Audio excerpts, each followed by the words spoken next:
Hi, my name is Jennifer Hancock. I am the founder of Humanist Learning Systems and the author of several books about humanism.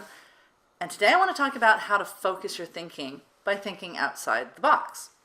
It turns out that creative thinking and critical thinking combine really well to help us solve our problems effectively. They really do.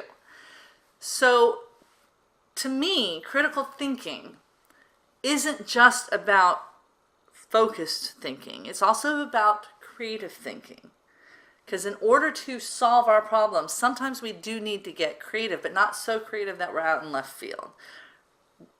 Edgar Mitchell, the astronaut, once told me, I was lucky enough to have lunch with him one day, and he said, never be open-minded, but not so open-minded that your brain falls out.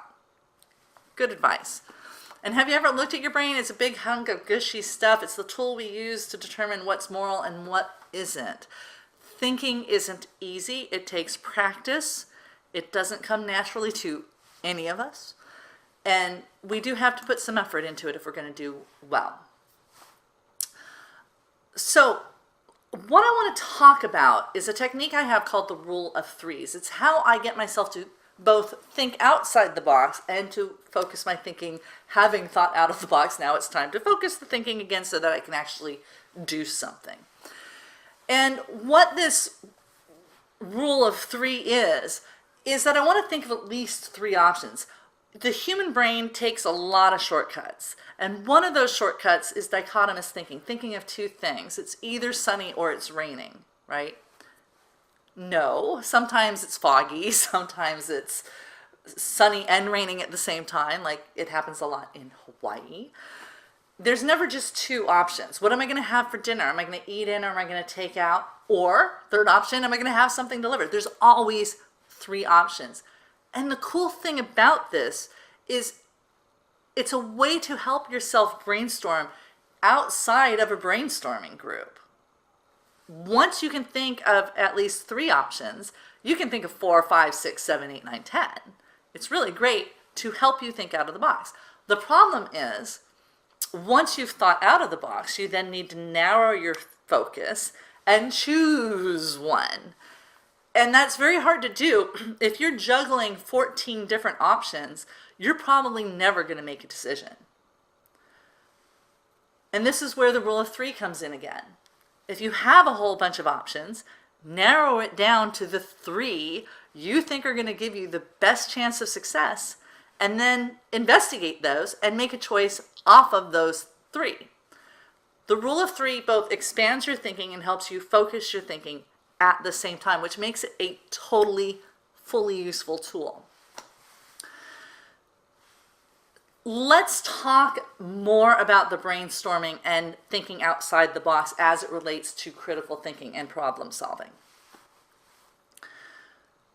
We all get stuck in ruts. We all have problem solving. We've all been in situations where we've had trouble solving a problem and the things we're doing is not working and we can't figure out how to make it work and fix the problem. We've all been there. It's happened to all of us at some point or another. This is where creative thinking helps us. And by invoking the rule of threes, you can go beyond the I just did this or this and start thinking of the other options. And if you watch advertising, late night advertising for these gizmos and gadgets that they sell, they might have a little piece of plastic to help you, organize your cords for your computer or your stereo or your television or whatever. And they always present this as either you get our little piece of plastic or your life is heck and you have a gazillion cords that you can't organize. That's done on purpose because your brain likes these either or situations. Either or questions, it's either good or bad, are very easy to answer. It's either good or bad. But what if it's mostly good or partially bad? How do you make an ethical decision on something that's neither good nor bad, but a little bit of both? That becomes a little bit harder, which is why marketers and politicians never give you nuance. Your job, if you're going to think through to problem solving, is to think of the nuance, to think of those other options. And to do that, you have to think outside of the box. You have to think creatively. If you have a cord problem, do you need this little $5 gadget, or maybe you can use masking tape? Like tie them up, or a cord and tie them up and organize them. There's a bunch of different ways to solve the problem once you start thinking about that. The key is to get outside of the dual thinking, the dichotomy thinking, and into thinking outside the box. But as I said, once you've done that, you then have to choose a solution to your problem. And if you have 14 options, then you're not going to choose anything. And I can tell you, when I get hungry, the problem of procuring food for myself becomes very, very hard. We encounter this in my household all the time. If we decide we're going to go out for dinner on the rare occasions we eat out, which restaurant do we want to go to?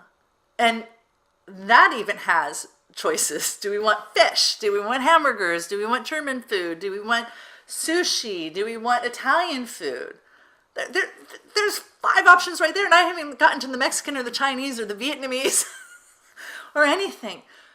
Figuring out, we can become paralyzed for 5-10 minutes while we have this conversation, because the more choices you have, the harder it is to make a choice.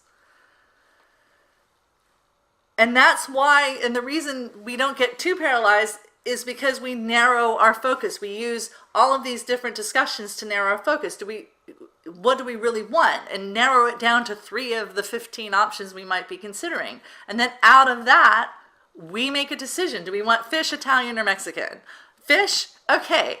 Now we have, like, I live in Florida, so we probably have 10 fish restaurants in my area.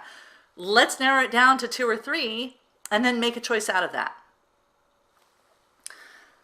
In order to make good decisions, you have to know what all your options are, and that requires you to think out the box.